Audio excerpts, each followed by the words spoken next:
Okay, finally, good morning everyone and welcome to the feast. Let's all rise up, come on. Palakpakan natin ang Diyos. Because sabi nga kanina, tuloy pa rin ang Sunday.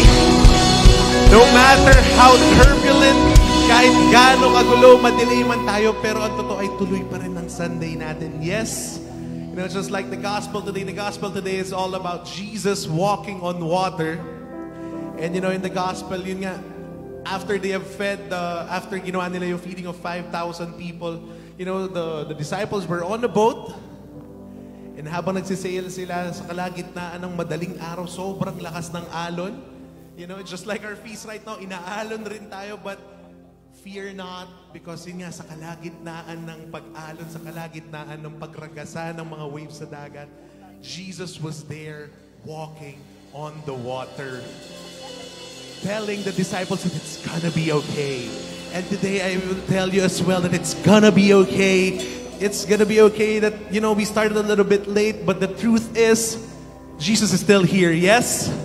So wag na natin patagalin pa to. If you're ready right now to worship a God who never lets us walk alone, I invite you now to make the sign of faith in the name of the Father, the Son, of the Holy Spirit.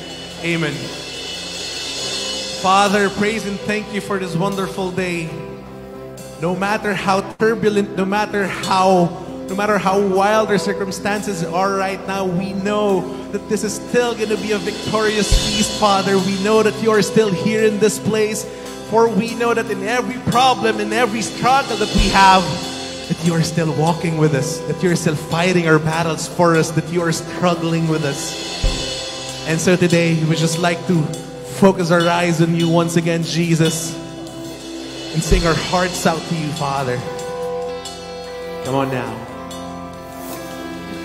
Your heart is for me. Your ear is listening. I'm safe in your love. Your army of angels watch over me. He's always present. Come on, sing to him now. You're always present.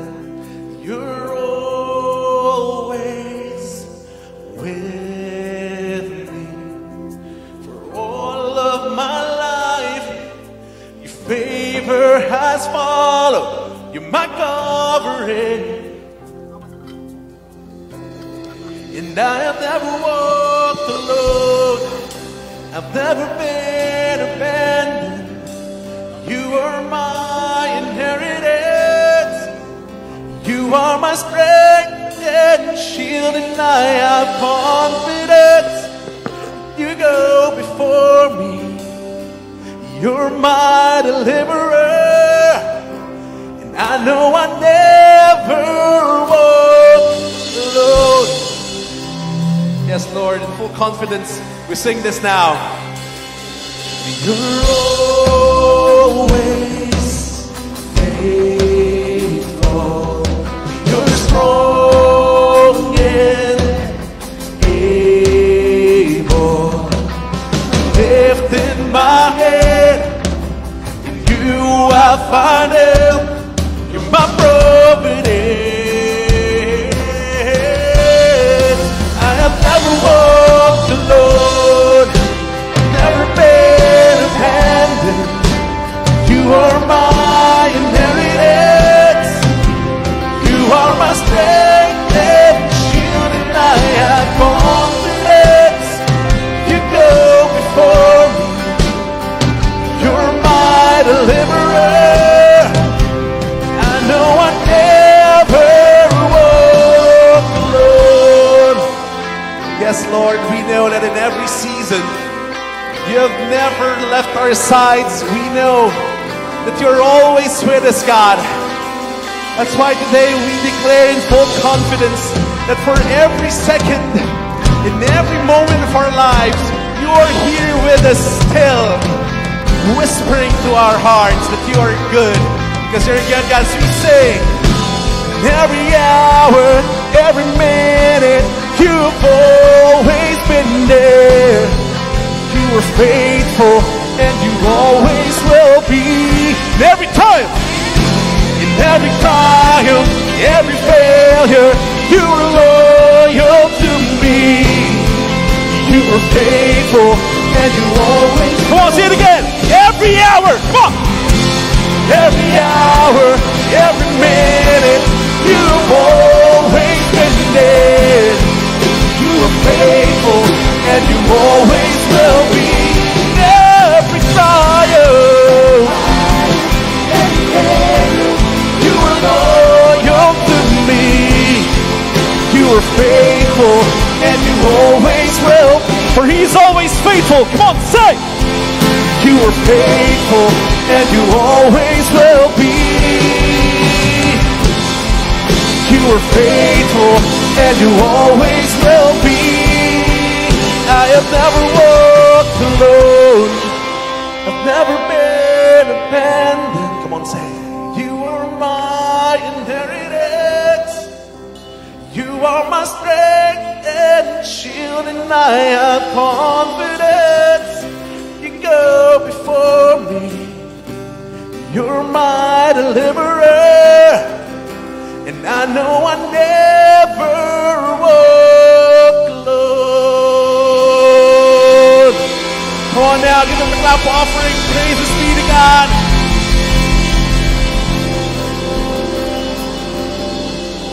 Can you hug the people around you? Tell that person you are never alone.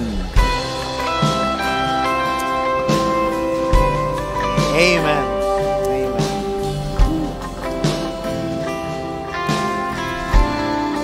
I don't normally start my talk, my feast with an apology, but I feel that it's right to apologize.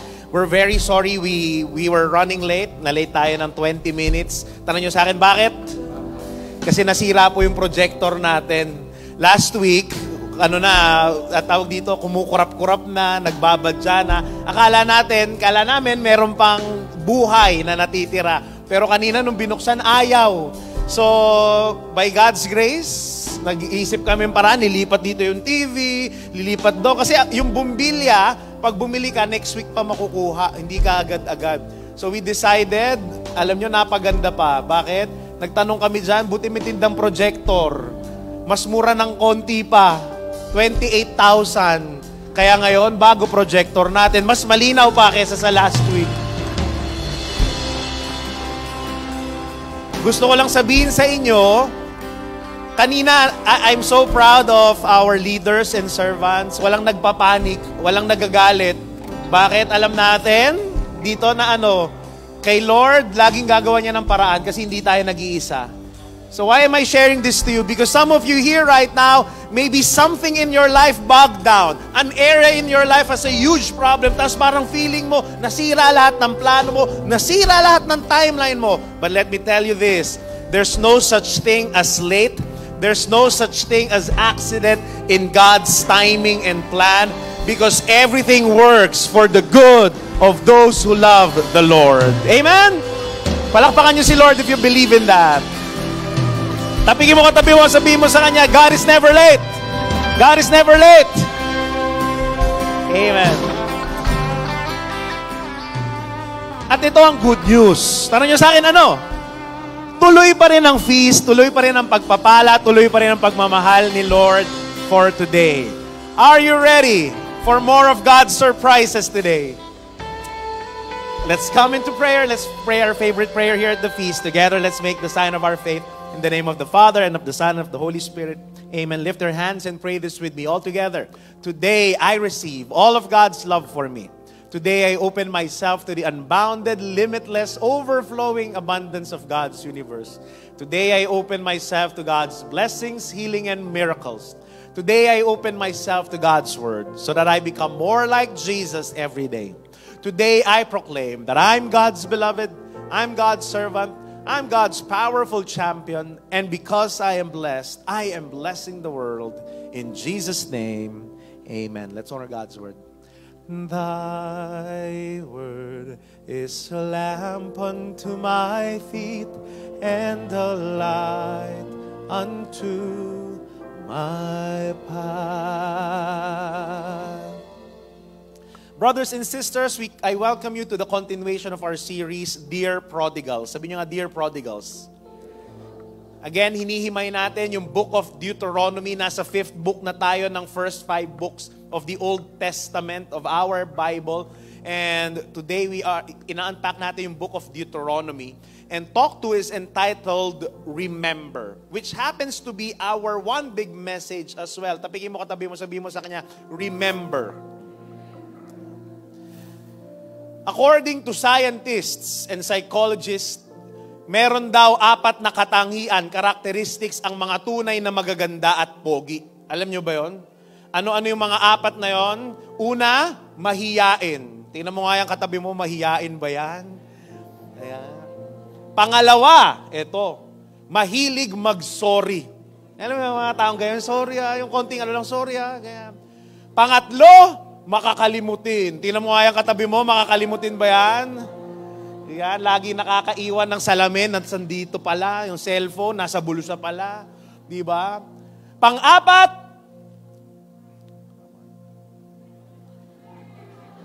ano nga yun? Nakalimutan ko. Sorry nakakahiya naman tuloy sa inyo. Tapigin mo katabi mo. Tingnan mo nga kung maganda ba yan at pogi. Yan. Lahat naman, di ba? Kalimot. Yan ang problema natin. One day, there is an elderly woman in her 80s. Every morning, nagsisimba siya 6 a.m. Sasakay siya ng tricycle, magsisimba a few minutes before 6 a.m. Sasakay siya ng tricycle, tapos pupunta siya sa simbahan, magsisimba. After niya magsimba, sasakay siya ng tricycle pa uwi. At ito, kahit matanda na siya, ayaw niya magpasama. At walang makakapigil sa kanya kahit yung mga anak niya. One day, ito, nagsimba si Lola. Na-alarma yung anak niya. Bakit? Kasi 10 o'clock na, hindi pa rin umuwi yung nanay nila. And so, hinanap nitong anak niya, pumunta siya sa simbahan. Wala sa simbahan yung lola, yung nanay niya. Grabe yung panic niya. 80 years old. Can you imagine that? 80 years old, nawawala. So, to cut the long story short, nagpunta siya sa tricycle terminal. There, she found her mother in the tricycle terminal. Tapos tinatanong niya yung mga trike driver, buti nandito lang, buti na itabi nyo, buti hindi naligaw yung aking nanay. Sabi nung trike driver, ay ma'am, kasi tinatanong po namin yung nanay ninyo, saan po kayo pupunta? Ang sagot lang sa amin, gusto ko nang umuwi. I wanna come home. Tapos sabi nung trike driver, saan po kayo nakatira? Anong street? Sabi nitong lola, nung nanay ninyo, hindi ko na maalala eh. Hindi ko alam saan siya nakatira. Hindi niya alam saan yung street nila. So tinanong ng truck driver, anong pangalan po ninyo? Hindi ko rin alam, sabi nung 80 years old na babae. Yung pala, apparently, nagkakademensya na pala yung nanay nila. Kalimot. You see, brothers and sisters, we may not have physical dementia right now, but some of us have dementia of the soul. Nakalimot yung ating mga kaluluwa, ating mga puso. At alam nyo, ang kalimot, forgetfulness, I believe yan ang ugat ng kasalanan. For example, yung magnanakaw. Bakit siya nagnakaw? Nakalimutan niyang hindi sa kanya yung pera. Tama? Adultery. Why does adultery happen? Bakit? Kasi nakalimutan mong may asawa't anak ka na at meron kang pangako sa kanila. Ang kasalanan, yan talaga. Ang ugat ay ang kalimot. Bakit? Nakalimutan mo ang sarili. Ba't tayo nagkakasala? Kasi nakalimutan mo ang sarili mong kabutihan. Nakalimutan mo ang kabutihan din ng Diyos sa buhay mo. At anong ginagawa mo? You act based on how you look at yourself. At kung feeling mo wala kang kwentang tao, you're going to act like walang kwentang tao. Pero kung nakalimutan mo ang iyong kabutihan at iyong kagalingan, dyan tayo nagkakasala. Lalo na pag nakalimutan natin ang kabutihan ng Diyos sa buhay natin. Dementia of the soul. That's what I don't want to happen for all of us. It's when you forget your spiritual identity, your spiritual destiny, and your spiritual family. Dementia of the soul happens when you forget who you are, why you live, and where you belong. Mga kapatid, if you have soul dementia, you won't be able to find your way back to your spiritual home. Mahirapan kang bumalik kay Jesus pag nakalimutan mo na siya. Kaya siguro, ewan ko sa inyo, siguro merong iba sa inyo ngayon, parang naliligaw kayo sa buhay ninyo. Yung iba parang nawawalan ng pag-asa. Alam niyo kung bakit? Kasi nakakalimot tayo sa Diyos. Tapikin mo yung katabi mo, sabihin mo sa Kanya, remember.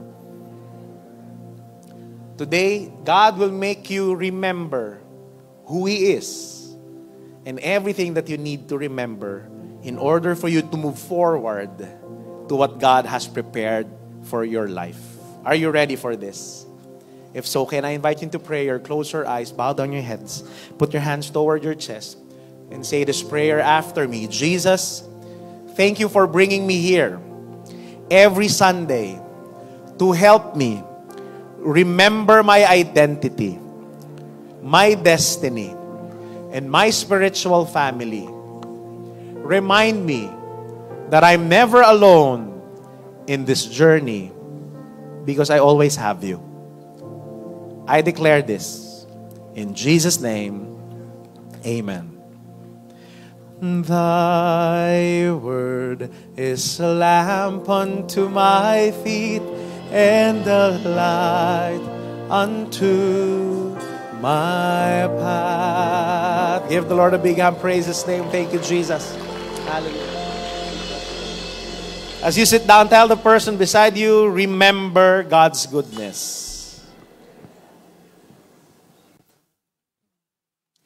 We are full house today. Palakpakan natin si Lord.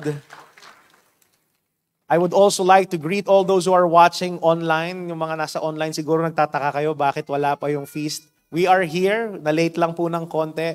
But we are here. Tuloy pa rin po ang feast. We hope that you can come here so that you can experience this live worshiping experience, listening to the talk, and of course, communing with our brothers and sisters.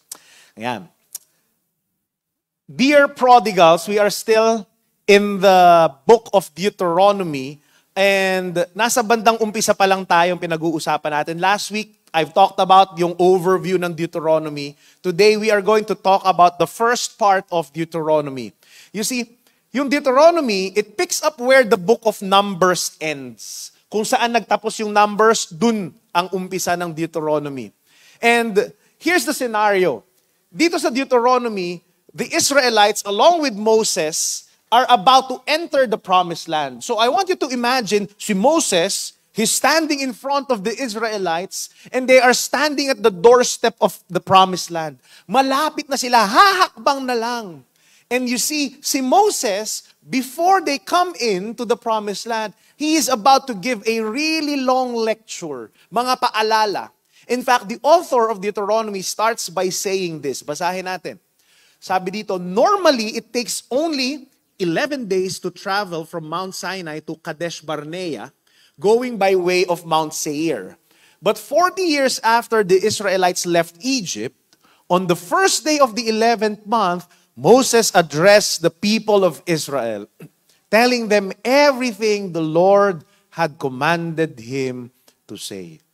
So saan nag-umpisa? Pinakita dito na ano?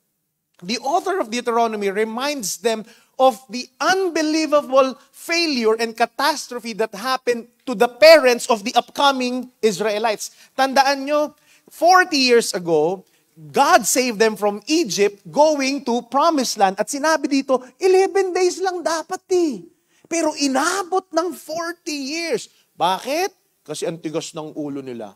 So instead of a short 11-day hike from Egypt to the Promised Land, it became a 40-year circuitous death journey. What a tragedy. And for 3 chapters long, si Moses, binibigyan niya ng history class itong mga Israelites na papasok sa Promised Land. Blow by blow, kinukwento niya how their parents, yung the first generation of Israelites, left Mount Sinai, how they sent spies to the Promised Land para tingnan kung maganda nga ba yung Promised Land. And then how they were terrified by the giants in the Promised Land. And how they did not enter it because they did not trust God. Hindi sila nakapasok. Bakit? Wala silang tiwala sa Diyos. Take note, anong ginagawa ni Moses dito? Simple. Tanong niyo sa akin, ano? Nilecturean niya ng history class yung mga Israelites to make them remember their past. Tapikin mo nga yung katabi mo, sabihin mo sa kanya, remember your past. Yung iba, ayoko ng brother, ex na nga yun eh. Hindi yon. Anong ibig sabihin ni Moses dito? You might have heard this from George Santayana. Sabi niya, those who do not remember the past are condemned to repeat it. At take note, chapter 1 yung binasa natin, yung reading natin kanina. But look how Moses ended his speech 3 chapters after in chapter 4. Anong sabi ni Moses? Let's read it. Sabi niya, but watch out, be careful never to forget what you yourself have seen. Do not let these memories escape from your mind as long as you live. Huwag niyong kakalimutan, sabi niya. And be sure to pass them on to your children and grandchildren. Anong sinabi niya? Huwag niyong kakalimutan to hanggang sa kamatayan ninyo. At take note, make sure na ipasa niyo yan para hindi rin nila makalimutan. Today, I'd like to share to you 2 things in life that you should never forget in order for you to step into your promised land. Are you ready for this? How many things? 2 things. 2 things you should never forget. First is this. I want you to remember God's painful lessons. Kaya nung sinabi ko, remember your past, sige, pwedeng kasama yung ex mo doon. Pero more than your ex, yung natutunan mo sa ex mo. Naalala ko itong isang kaibigan ko, and itong kaibigan kong ito, nalubog silang mag-asawa sa utang because of their financial ignorance. Tapos because bumili sila meron silang pinagawang bahay. Na una, meron silang budget. Ang problema, alam to ng mga nagpapagawa ng bahay, kapag nandyan na yung bahay, biglang lumulobo yung budget. Bakit? Ay, parang maganda yata dagdagan ng ganito. Ay, parang palipat natin yung banyo sa ganito. Kaya lumobo yung kanilang gastos. At nalubog sila because of that, nag-over sila ng 1.5 million pesos. Eh, hindi naman masyadong malaki yung kanilang monthly income. So, nalubog sila sa credit card debt, nalubog sila sa utang, sa iba-ibang mga tao. At alam nyo, here's what they did. Dahil sa pain nila, sabi nila, hindi pwede ito, kailangan natin baguhin yung lifestyle natin. Alam nyo, dahil nag-over budget sila, they decided that they will repay their debts as fast as possible. Alam nyo, grabe yung disiplina nila. Shinare nila sa akin kung paano nila nabayaran yung utang nila. Alam nyo ginawa? For 9 months, tight budget talaga. Pero itong sinabi niya, pero bro, sabi niya, una sa lahat ang ginawa namin, yung 10% automatic yan. Kahit meron o wala kaming, kahit bago pa kami magbayad ng utang, yung 10% automatic tithe kay Lord yan. Automatic yun. That was the first time that we did that. Tithe kami 10%. Tapos yung 90%, pinagkakasya talaga namin. Sobrang tipid ng mga pagkain namin. In fact, for 9 months, could you imagine this? Never sila kumain sa labas. Kahit McDonald's. Kahit konting master siomai. Hindi talaga. In fact, pag meron silang light group, minsan yung mga light group, nagmi-meet hindi sa bahay, nagmi-meet sa mga restaurant, sa mga fast food, hindi sila pupunta. Minsan pupunta sila, baon. Bakit? Talagang ayaw gumastos. Grabe! Ang sakit, ang hirap. Wala silang binili, hindi nag-shopping na kahit na ano. Talagang yung kaibigan ko, butas-butas na yung brief niya, binabalik-baliktad niya lang, side A, side B, side C, ganun. Tapos, grabe talaga. Alam niyo nangyari? 9 months, their debt was repaid. Tapos tinanong ko siya, sabi ko, ngayon, kamusta na yung finances mo ngayon? Sabi niya, ay, okay na okay kami, brother. Nakakapagbigay kami kay Lord, nakakapag-invest kami, meron na kaming emergency fund, etc. Our finances are all taken care of. Pero alam mo, brother, ngayon, wala na akong credit card. Sabi ko, grabe, wala kang credit card. Sabi niya, alam mo, brother, daming nag-o-offer sa akin, kahit kaya na naman namin technically. Pero ayoko na. Bakit? Napaso na ako. Ayoko na. Natuto na ako. Sabi niya, I don't want to play with fire anymore. Kasi pag dumating na naman yung credit card na yan, baka feeling ko, unlimited na naman yung budget ko. So, I won't play with fire. Kahit alam kong disiplinado na ako ngayon. Kahit na alam nila na kahit magkautang sila, hindi na sila mababaon. Bakit? Ang sabi nila sa akin, sayang naman yung pinaghirapan nila para makaahon. You see, my dear friends, have you been hurt in the past? Is there pain, suffering for you in the past? Let me tell you this. Your suffering is a great teacher. So please, don't waste the pain of your failures. Nasaktan ka na eh. Sulitin mo na. Dapat may natutunan ka. Nag-suffer ka na, nagdusa ka na, dapat may natutunan ka na. Unlike this friend of mine, ay meron akong isang kaibigan, paulit-ulit yung heartbreak niya. Sino dito sa inyo nagka-heartbreak na, taas ang kamay? Ilang beses na siya, mga naka-swipe right niya. Tapos lagi lang silang talking stage. Tapos parang sila na parang hindi. Diba? Araw-araw sila nagkikita, nagpupuyatan sila, pinupuyat nila ang bawat isa, pero ang ending, nagbe-break din sila. Pero take note, nagbe-break sila, pero never naman naging sila. May kilala kayong ganon? Diba? O huwag niyong ituro, huwag niyong itaas yung kamay. Diba? Sabi ko sa kanya ito, ikaw naman kasi, you need to set boundaries. Because boundaries clarify everything. Makinig kayo ha. Ito hindi talaga kasama sa talk ko to, pero gusto ko sanang kausapin yung mga single na paulit-ulit nang nasa-siopaw zoned. Alam niyo yung siopaw zoned? Alam niyo yun? Yung binubola ka lang, asadong-asado ka naman. Waway! Let me talk to you, lalo na, ay nako, grabe. Set boundaries. For example, paano yung set boundaries? You need to clarify, huwag mong ibigay kasi yung mga benefit ng boyfriend at girlfriend sa hindi mo pa naman boyfriend at girlfriend. Parang ikaw yung kilala ko ng bobola dyan eh. Biro lang. For example, ito halimbawa, itong problema kasi, pag hindi klaro yung boundary mo, na-abuse ka, na umaasa ka. For example, para sa akin ang holding hands is boundary. Pag hinolding hands ko yan, ibig sabihin, gusto ko talaga yan. Gusto kong maging girlfriend yan. Hindi ako basta-basta, nakita nyo, yung tipo paglabas yun dyan, biglang i-holding hands ko. Hino-holding hands ko ba kayo? Ang dami kong kaibigan dito sa feast, ang mga kaklose kong kaibigan, pero never ko silang hino-holding hands. Sana holding hands tayo Wala. Bakit? Boundary yun eh. Sipin mo bigla may asawa dyan na babae. Tapos, hi kapatid. Tapos i-holding hands ko siya ng ganon. Baka magalit sa akin yung asawa niya.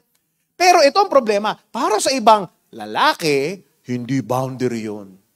Pag tinanong, bakit mo ko in-holding hands? Wala. Special ka kasi sa akin. Tigil-tigilan niyo ako. Huwag kayong mapapauto sa ganyan. Take note, pwede kasing hindi boundary yun sa kanya. And it's nothing wrong with that. Kasi magkakaiba tayo ng boundaries. Pero sa'yo, kung boundary yun, set it. Halimbawa, babae ka, hinolding hands ka. Bitawan mo yung kamay. Boundary mo yun eh. Sabi mo sa kanya, bakit mo ko, sorry sabi mo sa kanya, ganito mag-set ng boundary. Sorry pero hindi kasi ako nakikipag-holding hands sa hindi ko pa boyfriend officially. So ngayon, mapipilitan siya na sabihin na, hindi, gusto kitang ka-holding hands. Kasi gusto ko maging boyfriend mo. O di klaro na. Naintindihan siya na sabi ko? Pero pagka sinabi niya, ganun ba? So ibig sabihin, hindi siya ready. Naintindihan niyo sinasabi ko?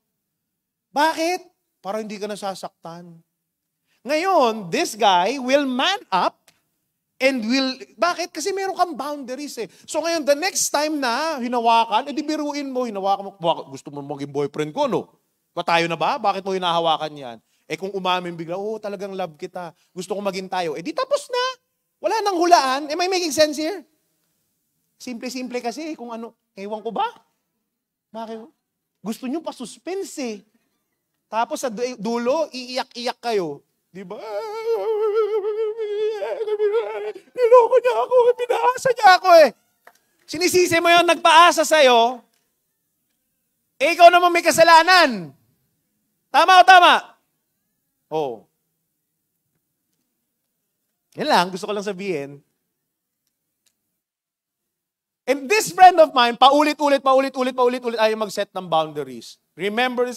Lagi na lang ako sinasaktan. Lagi na lang akong ginugos. Lagi na lang ako hanggang talking stage. But let me tell you this. Ilang beses ka na nasaktan pero natuto ka ba? Let me tell you this. Scars can make you wiser, but only if you remember the lessons. Amen? Tapingin mo katabi mo, sabihin mo sa kanya, remember your lesson. Kaya pag umalis yung lalaki, kaya ngayon, nagsiset na siya ng boundary yung kaibigan ko. If the guy leaves, anong sinasabi niya? Okay lang. Iran, alam niyo yung Iran? I-R-A-N, ikaw rin ang nawalan. Naks. Diba? Sinasabi niya sa akin, ngayon, set boundaries ka na. Sabi niya, oo. Pag umalis, okay lang. Wise na to, no? Di na ako tatanga-tanga, brother. Ganun, sabi ko talaga, oo nga, tatanga-tanga ka talaga dati. Sarap ganunin, di ba? Pero at least nagising na siya sa katotohanan. Di ba? At least hindi masayang yung investment nyo, time, effort, and emotions, kung di naman seryoso. Am I making sense? Learn from your lessons. But you see, there's something even better than remembering your painful lessons. Alam niyo kung ano tawag niyo sa akin, ano? It's remembering other people's painful lessons. Yung matuto ka sa lesson ng iba, sila yung nag-suffer, edi at least, sulit, hindi ka na kailangan mag-suffer. Nakita mo na sa kanila. And this is what happened to Moses and the Israelites. After Moses retells the disobedience of their parents, he ends his 3-chapter speech by saying, and now Israel, listen carefully to these decrees and regulations that I'm about to teach you. Obey them so that you may live, so you may enter and occupy the land that the Lord, the God of your ancestors, is giving you. So sinasabi niya, obey these decrees. In other words, Moses was saying, guys, don't be like your parents. Tingnan niyo yung nangyari sa mga nanay at tatay ninyo. You need to be different. You need to trust and obey God because they did not trust and obey God. Kaya inabot sila ng 40 years. Let me tell this, don't waste the pain of other people's failures too. Sayang, matutuyo na kayo sa kanila. Alam nyo, especially, please, nabanggit natin to last month dun sa real family, real home, di ba, na merong pains, merong brokenness yung mga family natin, nanay at tatay natin. Huwag na natin uulit. Huwag natin ulitin because the cycle should stop with us. And please, listen listen and learn from the painful lessons of your parents, lalo na. Ay, ito, inis na inis ako. Pero natutuwa din naman ako tuwing yung nanay ko, laging sinasabihan yung mga apo niya, yung mga anak ko, kung ano yung mga nakakahiya at mga pagkakamali ko nung bata ako. Kasi nakita one time si Zion, yung panganay ko, nakita nung nanay ko, nalaglag yung candy. So nalaglag yung candy, yung anak ko, dinampot, sinubo ulit. Bakit? Meron tayong rule, wala pang 5 seconds, di ba? Alam niyo bakit nag-a-apply ang rule na wala pang 5 seconds? Alam niyo bakit walang germs yan? Tanong niyo sa akin, bakit?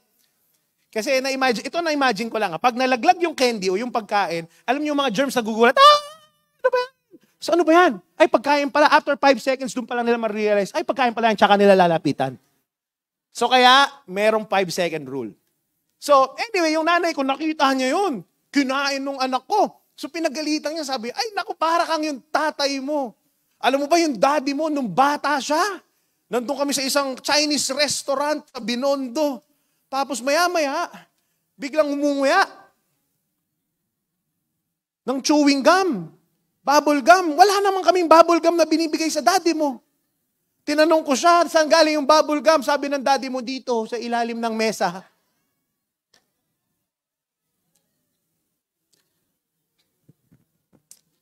Kaya ngayon ko na, itong paniniwala ko, hindi totoo yung 5-second rule. Dapat wala pang 5 years. Lumaki naman po maayos, di naman po nagkasakit. But kidding aside, because of that reminder, si Zion never did the same mistake. Alam niyo, never siyang kumain ng bubble gum mula sa ilalim ng mesa. Mula sa floor, oo, pero sa ilalim ng mesa, hindi. Diba? Learn from the lessons of your parents. Learn from the mistakes of your parents. See their suffering. Hear their cry. Feel their pain. Meron ng isang kaibigan na lalaki And sabi niya sa akin, yung adultery is a family tradition para sa kanila. Hindi lang sa tatay niya, yung lolo niya, at ito malupit, pati yung mga ate niya, papalit-palit ng partner. And growing up, their family is in deep and intense, long, excruciating pain. Bakit? Kasi nakikita nila yung effects, negative consequences ng adultery. Kaya simula bata pa lang siya, anong sabi niya? Hindi ko magagawin ito sa pamilya ko. My future family will never experience this. And today, itong kaibigan kong ito, he and his wife is serving at the feast. They have a wonderful family. Why? Because they learned from the mistakes of their parents and the cycle of adultery stopped with him. Why? Natuto siya sa mistake ng tatay niya. Ang tanong ko sa inyo ito, I want you to think about this carefully. What mistakes did your parents make?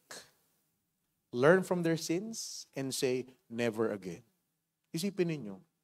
Kasi matatanda na kayo. Alam nyo na yung mga palpak ng nanay at tatay ninyo. Alam nyo, hindi dapat ulitin. Ito ang malupit. Galit ka sa nanay at tatay mo dahil sinaktan ka nila, dahil meron silang maling ginawa, tapos kinopya mo. Ay kabaliwan yun. Am I making sense here? Forgive them and say, never again. Not in my generation. Not in the next generation. Amen? Number 2. You need to remember not only the painful lessons of the past, but I want you, most importantly, to remember God's persistent love.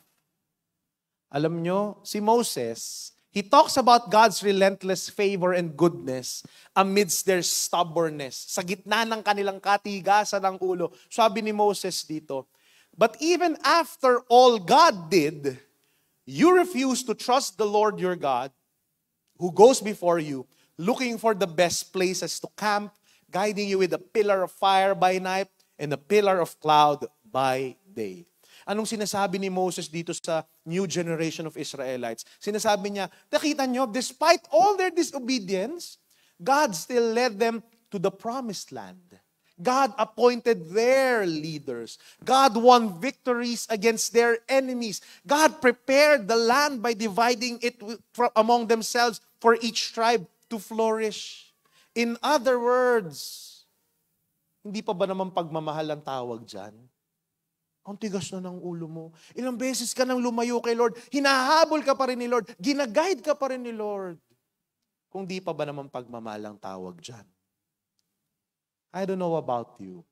Who among you here, you have strayed away from the Lord? Lumayo, napalayo kayo, nagkasala kayo. Sige nga, taas ang kamay. Patingin nga, kung di nagtaas ng kamay ang katabi mo, sambahin mo yan. Baka Diyos yan. Lahat naman tayo eh.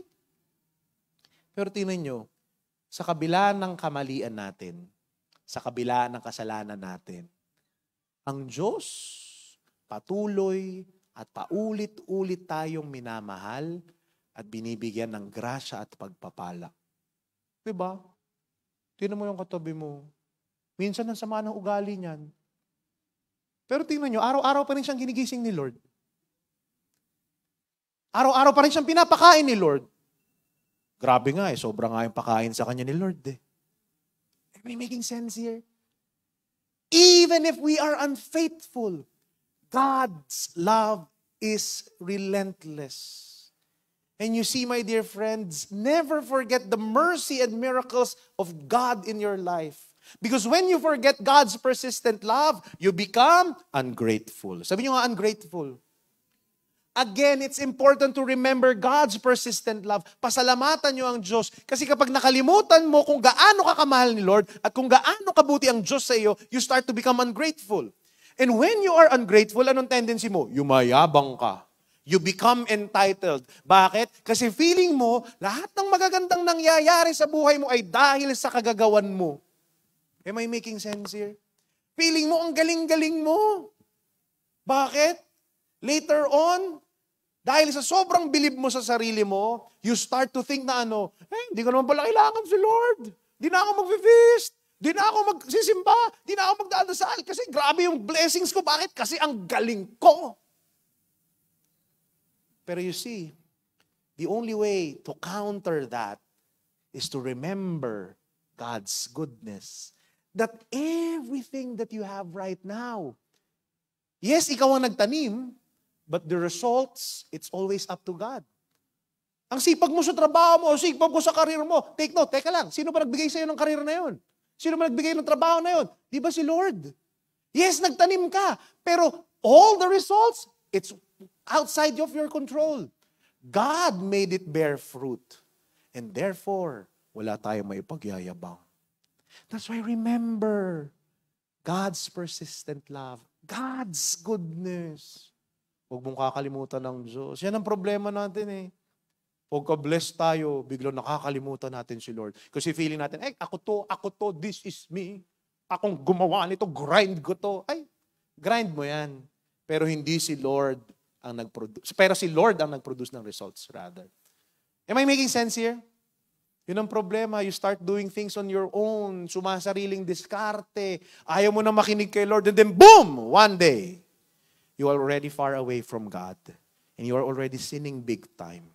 And when you are sinning big time, and when you are already far away from God, then you are suffering. Then there's no peace in your heart. Then there's no joy in your heart. Bakit? Saan nag-umpisa?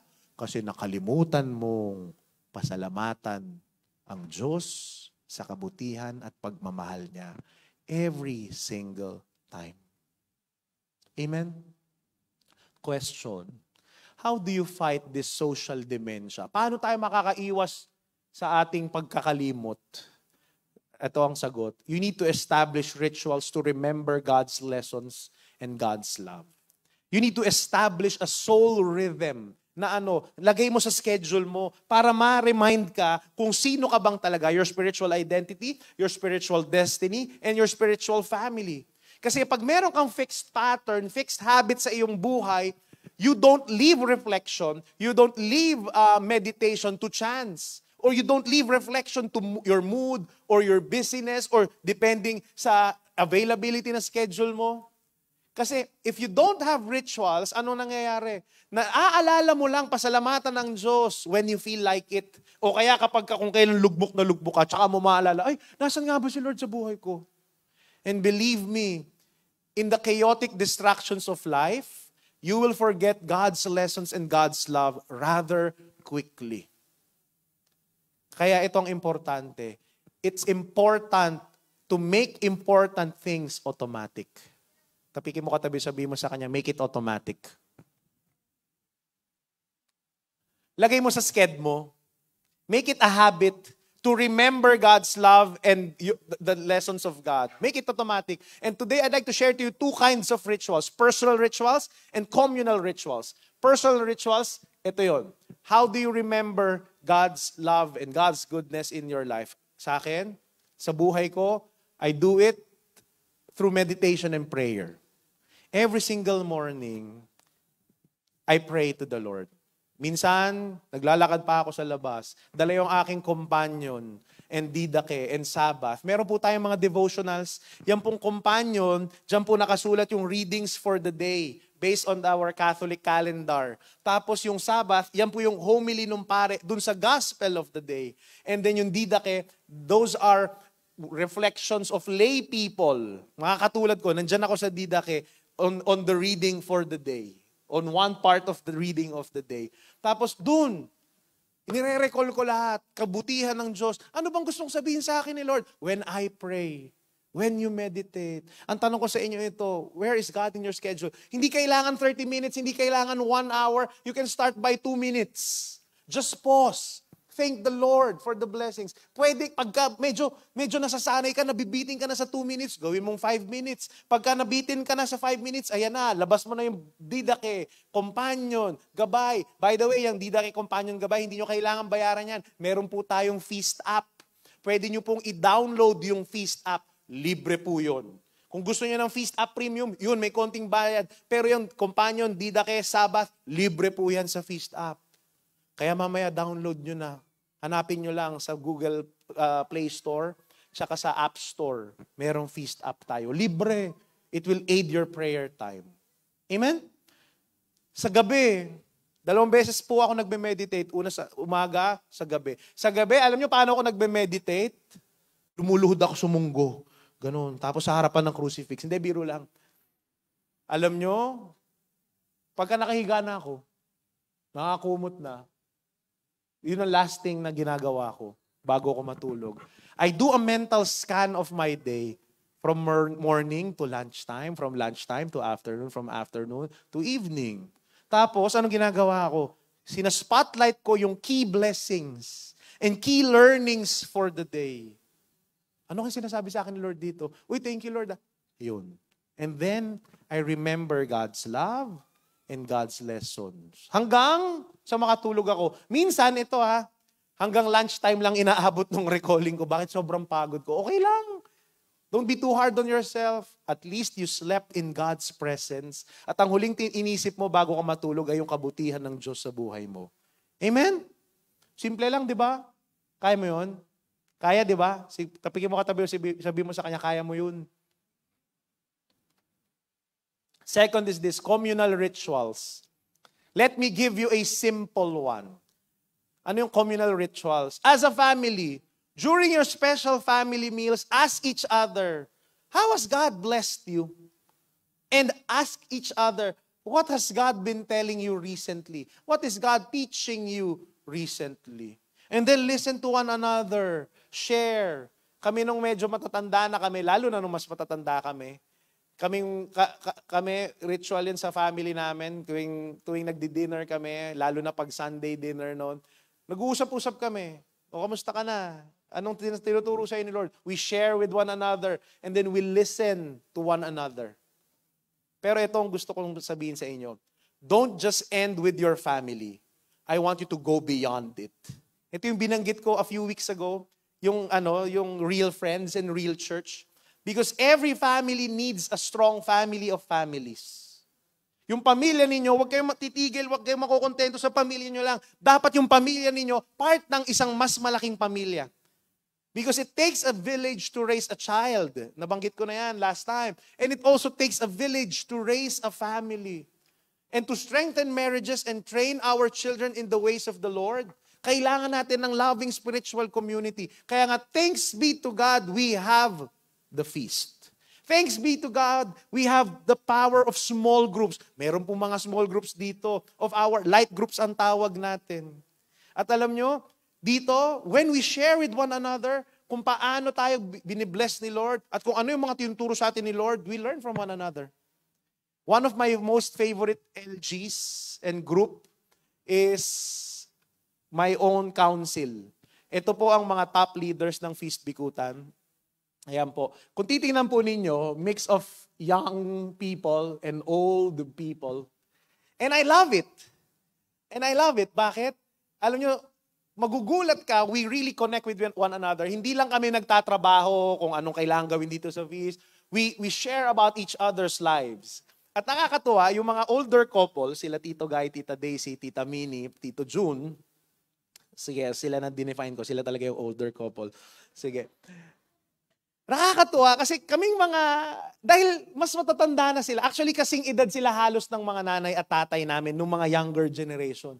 So they give tips for early married life, kung paano mag-resolve ng conflicts. Tapos makikita mo kahit matanda na sila, nag-aaway pa rin sila. Ang cute-cute nila pag nag-aaway sila. Tapos maya-maya, bati na naman. Para silang asot pusa. Pero it's normal. It's normal. Then we learn from them. Tapos, they also learn from us, apparently. Because they get to learn how their adult children think and feel as well.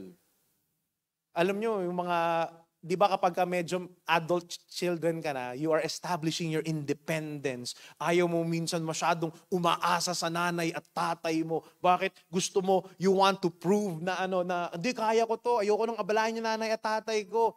Minsan, yung mga elder couples, sila, na-hurt sila. Bakit? Ang mga anak ko, ayaw humingi sa akin ng tulong. Bakit ganon? Ang sinasabi lang namin, ganon po talaga. Hindi po dahil sa ayaw namin humingi ng tulong sa inyo, kundi gusto lang namin tumayo sa sarili namin paa. Tapos nagigets nila yon. Tapos kami rin, natututo kami sa kanila. Nare-realize namin na kasi para silang mga kaedad sila nanay at tatay namin eh. So nare-realize namin, ganun pala rin yung feeling ng nanay at tatay namin siguro, no? Kasi empty nesting na rin sila. Yung mga anak nila nagsisipag-asawa na, ganun pala. So namimiss din pala kami ng mga nanay at tatay namin. Yung ganun, we get to learn from each other. And because we get a glimpse of our aches and pains and what makes us happy. That's the power of a light group, of a small group. And if you don't have one yet, please, ako pa ang nakikiusap sa inyo, grabe mag-sign up kayo doon. Hindi na para sa akin to, para sa inyo ito. Because you need a family of families. Plus ito, every week, punta kayo sa feast. Dito. Bakit? Every week dito. The feast is not just an ordinary gathering na parang birthday party o kaya music concert o kaya parang libreng pa-seminar ni Mayor. Hindi po. We don't go to the feast so we can sing a bunch of nice songs and cry sometimes when we get touched or pray some nice prayers or say hi, smiling to your seatmates and then go home. Hindi po yun ang goal ng feast. We go to the feast. Why? Because going to the feast is Deuteronomy all over again. But a zillion times better. Anong ginagawa natin dito sa feast? At every feast, we sit before Jesus. He is the new Moses during worship, during the preaching, retelling our love history. So we remember God's lessons and God's love. Pero ibang lumulapit sa akin, brother, bakit ganun yung talk sa feast? Lagi na lang paulit-ulit. Kaya minsan parang tinatamad na akong umattend, paulit-ulit. Ang lagi ko lang sinasabi, hindi naman kailangan ng komplikadong truth sa buhay.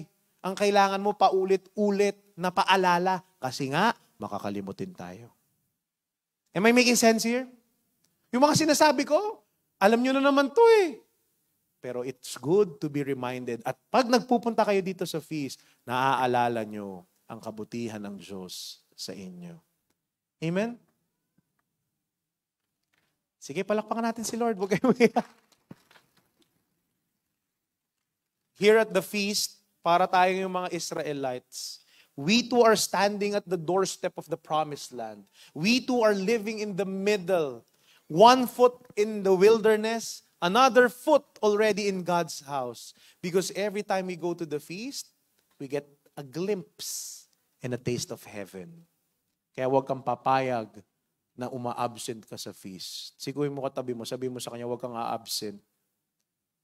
Because here, you remember His sacrifice for you. You remember His favor over your life. And you remember how much He loves you. Tapikin mo yung katabi mo as you stand up. Tell that person beside you, remember.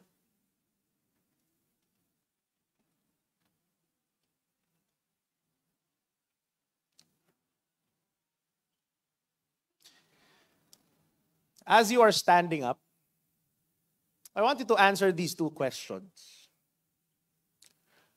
First is, what is God telling you lately? What is God teaching you lately? Number two, think about this. How has God blessed you lately? Sige nga, pag-isipan nyo. An answer or two. What is God teaching you lately? And how has God blessed you lately? Kung meron na kayo, panghawakan nyo yan. Take note, I'd like to end this talk by telling you, yes, it's good to remember, but don't be stuck in the past. Ang problema kasi ito, minsan, we get the lessons of yesterday, pero upon remembering the pains and sufferings of yesterday, we get stuck with the grief of yesterday. That's not what I want you to do. I want you to remember the past, but don't let your past define you. So why am I asking you to remember what is God teaching you lately? To remember God's lessons in the past? Why am I teaching you to remember God's goodness and God's persistent love in your life? Why? Alam niyo kung bakit? Alam niyo sa akin, bakit? Because life is tough. Mahirap po ang buhay. And sometimes we are drowning in hopelessness and despair that we don't know how to move forward. Nangyari na sa inyo yun? Pagising mo, hindi mo alam paano ba, how can I survive another day? Parang ayoko na nga mabuhay. Parang nawawala na ako ng pag-asa. I don't know how to move on. I know God is good. I know better things are coming. But how can I believe that? Minsan ang hirap. But here's what I would like you to do. Remember. Remember how God has been faithful to you even if you are not faithful to Him. Bakit? Para meron kang panghawakan today. Para meron kang hahawakan It's a good reminder that if God has been faithful in the past, therefore He is still working today. And He is continuously recreating and renewing you. He is doing a new thing in your life constantly. And He is blessing you regardless of your faithfulness or your unfaithfulness to Him. Kapag na-realize mo, ay, ang buti pala talaga ni Lord, no? Ever since the beginning, hindi ako nag-iisa. Ever since the beginning, I was unfaithful. Even if I don't deserve His love, mahal pa rin niya ako. Even if I don't deserve His blessings and graces, He still gave it to me. And because of this undeserved love, we can hope. Pwede kang umasa. We can have this confidence once again na lumaban ulit ngayong araw na ito. Why? Because our God has a track record of doing the impossible and doing the miraculous in your life. And then you realize na mula noon at hanggang ngayon, kakampi mo ang Diyos. Always remember that.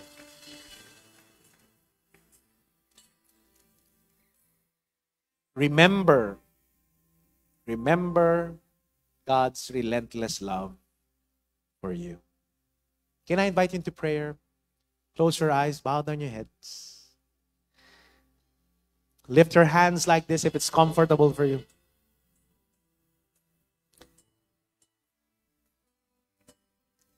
Let's come into worship in the name of the Father and of the Son and of the Holy Spirit. Amen. Father in heaven, we come to you right now.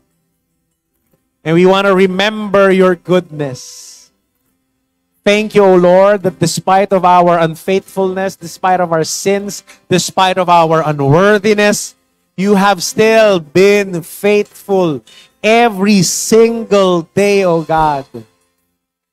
And Lord, with this, we have the confidence, we have the hope that better things are coming our way. We have the strength to fight another day. Because we know you have a track record of goodness, mercy, and love. This we declare and believe in your name. Amen.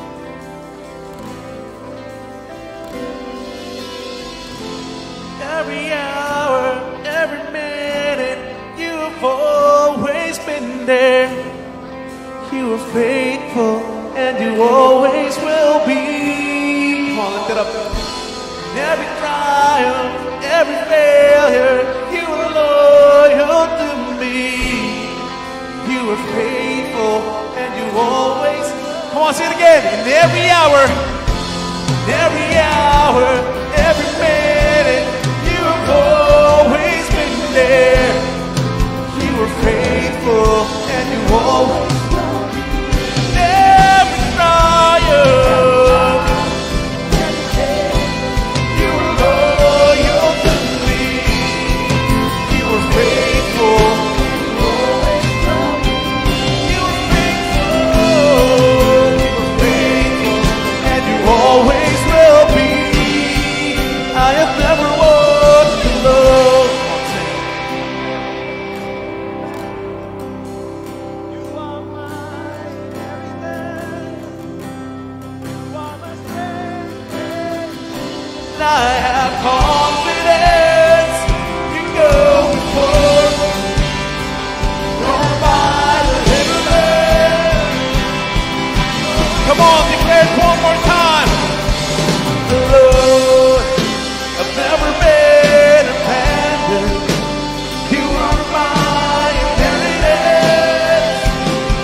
Thank you, Lord. You have been faithful to us. We are never alone. We are never alone. We are never alone. Can you hug the people around you? Tell that person you are never alone. You are never alone.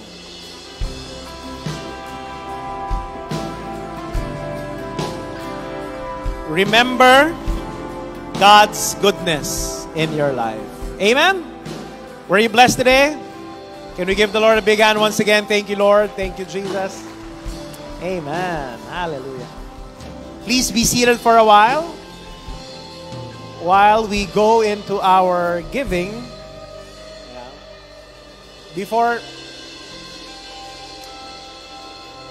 I give you some announcements, let me first remind you, please write your names, please write your contact numbers if possible, and please write your prayer petitions and thanksgiving prayers here. We have intercessors to pray for your prayers and to thank the Lord on your behalf as well. And can I just make a special request to you today, just today? Ngayon po, nagkaroon po tayong accidental na, hindi accidental, wala namang accidental kay Lord, di ba? Nagkaroon tayo ng unforeseen expense. Itong ating projector, bigla tayong gumastos ng 28,000 pesos. So can I just request from the generosity of your heart, if you can give a little bit more so that we can cover it for today. At ito, magagamit naman natin to mga 1-2 taon pa. Hopefully, hindi sana masira. But I'm knocking on your generous hearts if you can give more. And naalala niyo yung storya ko dun sa kaibigan ko na nalubog sa utang. Lahat, grabe, tinipid niya. Pero yung 10% niya kay Lord, hindi niya ginagalaw. No questions asked, bigay niya kay Lord. At yun, nakabangon. Ganun kasi si Lord. Pag inuna natin siya, siya bahala magbalik sa atin. Not just financially, but in every area of your life. Amen. So I would like to thank you in advance, again, for your generosity. Because of your giving, we get to do this wonderful feast every Sunday. Palakpakan niyo po ang bawat isa. Amen. Amen. Sige po. So while you are writing your prayer petitions and thanksgiving prayers, let me give you some announcements. First of all, can I see a raise of hands if it's your first time to attend the feast? Yan, meron po ba? Taas po ang kamay. Ayan, palakpakan naman natin sila. Welcome to the feast. Thank you for coming. We hope you enjoyed. We hope you had a great time. We would like to welcome you formally. Please go over to this side. We also have a welcome gift for you on this side after the final song. Dito po, dyan po sa may karatula na first-time attendees. Another announcement is this, calling all the women out there, join us for a day of celebration, faith, and empowerment for every woman for our Jewels Conference 2023 entitled Beyond. Ayan, ticket starts at 1,150 pesos. This is our women's conference ng ating community. It will happen this coming Saturday, August 19. Ayan, at SMX Convention Center in Manila. Diyan po sa may Wall of Asia. It's happening on August 19, 8 o'clock to 4 p.m. You can get your ticket online at www.jewelsconference.com. So don't miss it. You will learn a lot from it. Brother Bo will be there. Sister Maru, his wife, will be speaking as well. And a lot of our women leaders here at the feast. Ayan. So no more announcements. Can I invite you to stand up? Let's offer our gifts to the Lord. Thank you, Lord. Hindi pa rin tayo nag-overlap sa second session. Palakpakan naman natin si Lord. Woohoo! Thank you for being here. I really appreciate you coming here. Ang saya-saya ko pag nakikita kong puno tayo. Ang saya-saya ko pag nakikita ko kayo weekly. Grabe. Yung palang malaking biyaya na sa akin yon. Every Sunday night pag nagdadasal ako, thank you, Lord. Nakita ko na naman siya. Thank you, Lord, weekly. I'm so happy that you are here. And God is happy too. Amen? Let's offer our gifts to the Lord. Let me pray for our giving. Father in heaven, we praise and we thank you for your generosity. Truly, Lord, you have never let us walk alone. Even in our in our journey. You have blessed us, Lord, every single day. Even if we are unfaithful, even if we are sometimes selfish, you have still been generous to us. And Lord, this is a rightful response to your generosity, to give back to you. Hindi naman sa amin talaga ito, galing din sa inyo ito.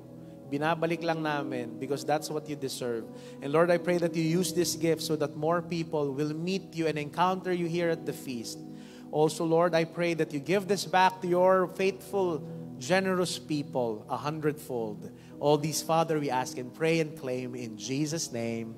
Amen. Come, brothers and sisters, with joy, give to God. I'll see you next week.